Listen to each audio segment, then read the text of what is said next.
Mari kita buka Alkitab kita, surat Efesus.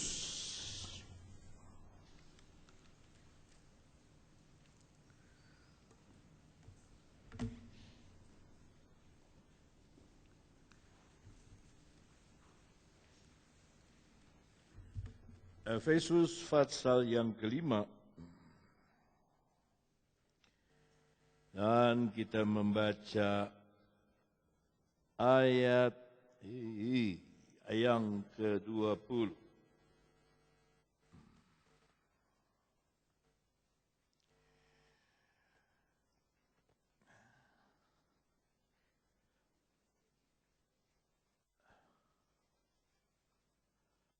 Sama-sama kita baca, 2, 3.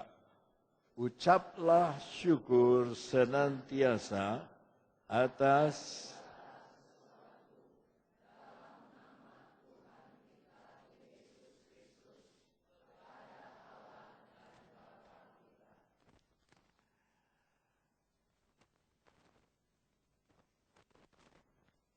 kita di sini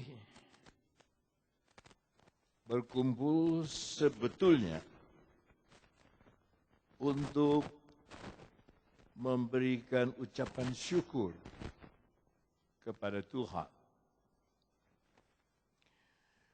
untuk banyak hal. Kita masih hidup, kita ucapkan syukur. Tadi malam saya bermimpi ketemu dengan ayah ibu saya. Dan biasanya dalam mimpi tidak ada percakapan, itu bercakap-cakap. Ayah saya seperti sedang membangun gereja. Saya bilang saya mau bantu, tapi dia bicara saya tidak mengerti. Ya, ibu saya bicara juga, saya tidak mengerti. Sampai tadi pagi saya lupa saya mimpi apa, baru sore diingat. Ya. Dan semua hal harus kita ucapkan syukur. Bahwa kita masih ada di dalam keadaan sehat. Coba beri jabat tangan kiri kanan dan berkata dengan nyaring dan dengan sepenuh hati. Dan berkata, Anda luar biasa sore ini.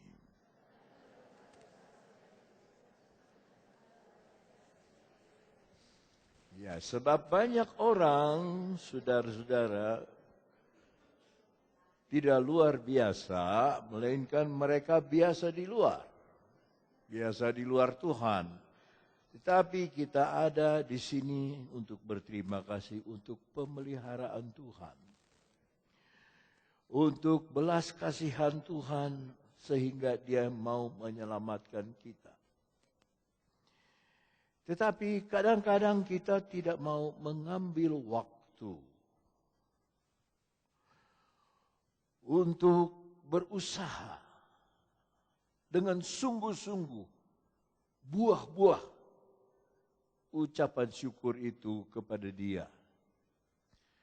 Atau memperhatikan saja berkat Tuhan setiap hari, hujan yang diberikan setiap hari, matahari yang bersinar setiap hari.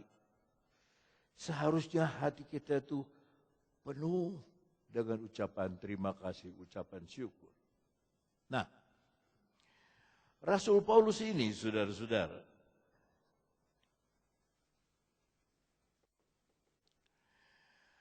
dia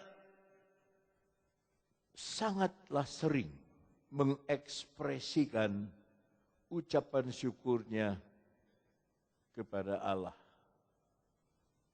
untuk iman, untuk kasih, dan untuk pekerjaan Tuhan yang dia lihat di dalam jemaat-jemaat. Tadi pagi ada seorang bapak yang menerima Yesus tahun 99 dan karena pas 17 tahun katanya, jadi dia bersaksi bahwa dia hidup yang lama penuh dengan dosa. bergelimang dengan dosa. Satu kata yang saya perhatikan, judi, tapi dia yang kedua dibilang menipu. Susah untuk orang mengaku di depan banyak orang bahwa dia dulu itu seorang penipu. Tapi bapak itu yang sudah tua lanjut usia, dia mengaku dia banyak salah, banyak dosa. Tetapi oleh anugerahnya Tuhan, dia bisa kenal kepada Tuhan. Lalu dia berkata, saya berterima kasih kepada Tuhan karena Tuhan mau menemukan saya. Bukan saya menemukan Tuhan, tapi Tuhan menemukan kita semua. Dan untuk itu kita harus juga berterima kasih dengan ekspresi, apakah menyanyi dengan angkat tangan, apakah doa. Ya, inilah kekristenan kita. Kita menangis tapi bersuka cita. Orang dunia itu tertawa tapi menangis hatinya. Ya. Kejadian di sekitar kita sekarang tidak pernah terfikir 5 tahun lalu. Polisi tembak istrinya, polisi sembelih anaknya. Ya, hutan dibakar. Dan kebakaran hutan di Indonesia itu lebih besar dari segala kebakaran yang ada di dunia. Tetapi kita masih ada. Apakah tidak kita mengucap syukur kepada Tuhan dan berterima kasih? Karena di tengah kejadian yang jahat seperti begini, orang membohong, apalagi di sosial media itu, untung saya tidak ikut. Orang bicara macam-macam. Dan orang kirim foto sama saya.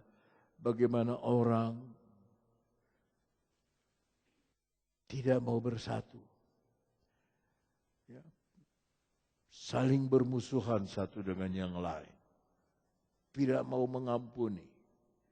Tidak mau mengaku dosa dan kesalahan. Biasanya bahasanya begini. Apa gereja cuma satu?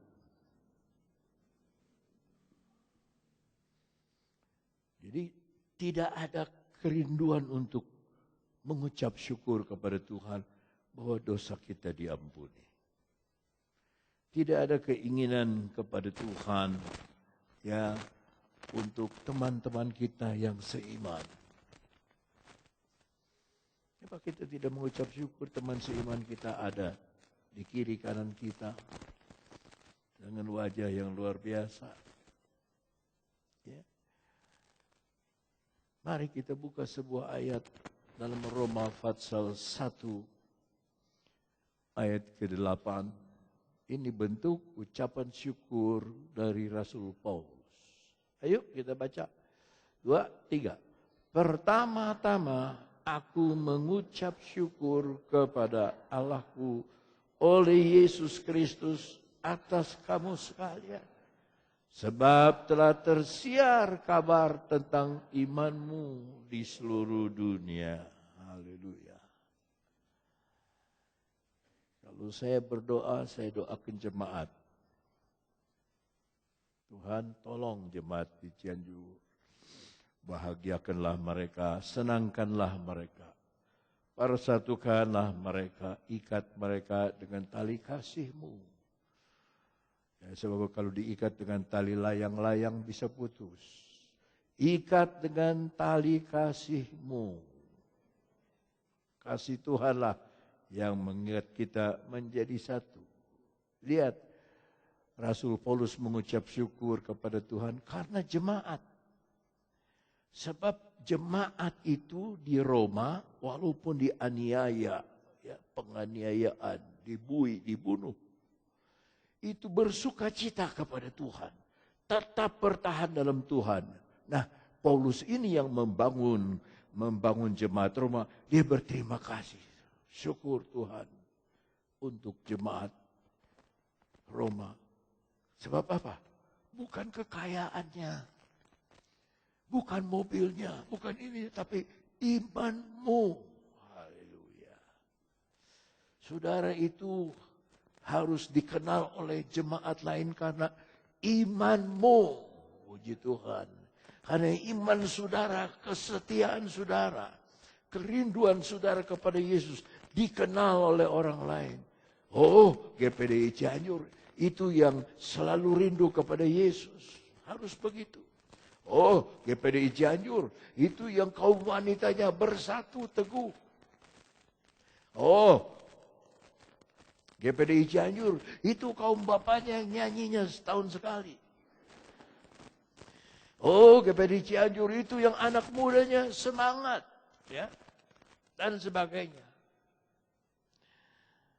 Haleluya. Saya bisa khotbah berdiri, saudara. Benar, bisa khotbah berdiri. Hanya lebih enak bagi saya duduk. Sebab saudara duduk enak-enak. Saya berdiri terlalu lama. Jadi kita sama-sama, kan surganya sama, ya, tujuannya sama, Yesusnya sama, duduknya pun sama. Yang kedua, dia berkata dalam 1 Korintus 1 ayat 4. Dalam 1 Korintus 1 ayat 4 saya ajak saudara sekali lagi berdoa. 2, 3, berdoa, membaca. 2, 3.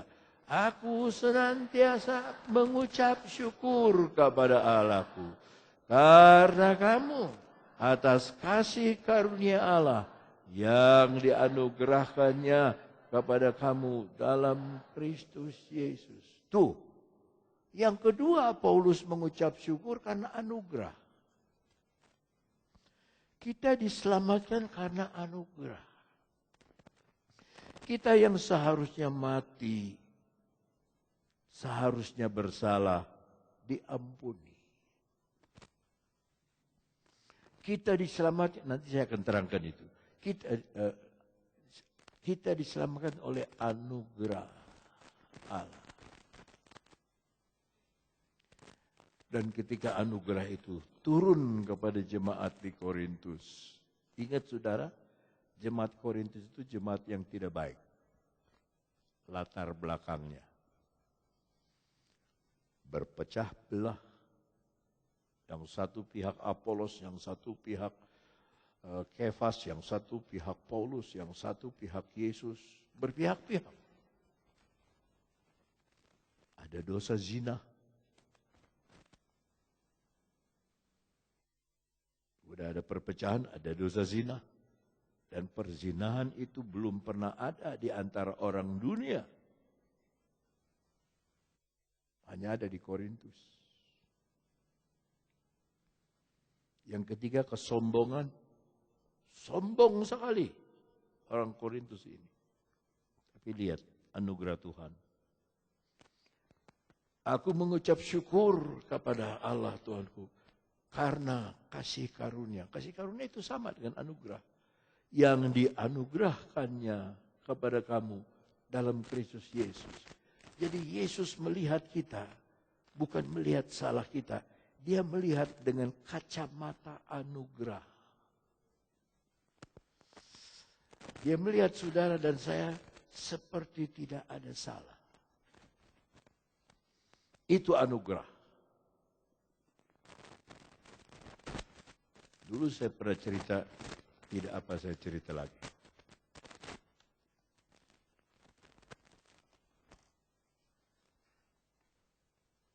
Satu tempat ada seorang penjahat baru lepas dari penjara.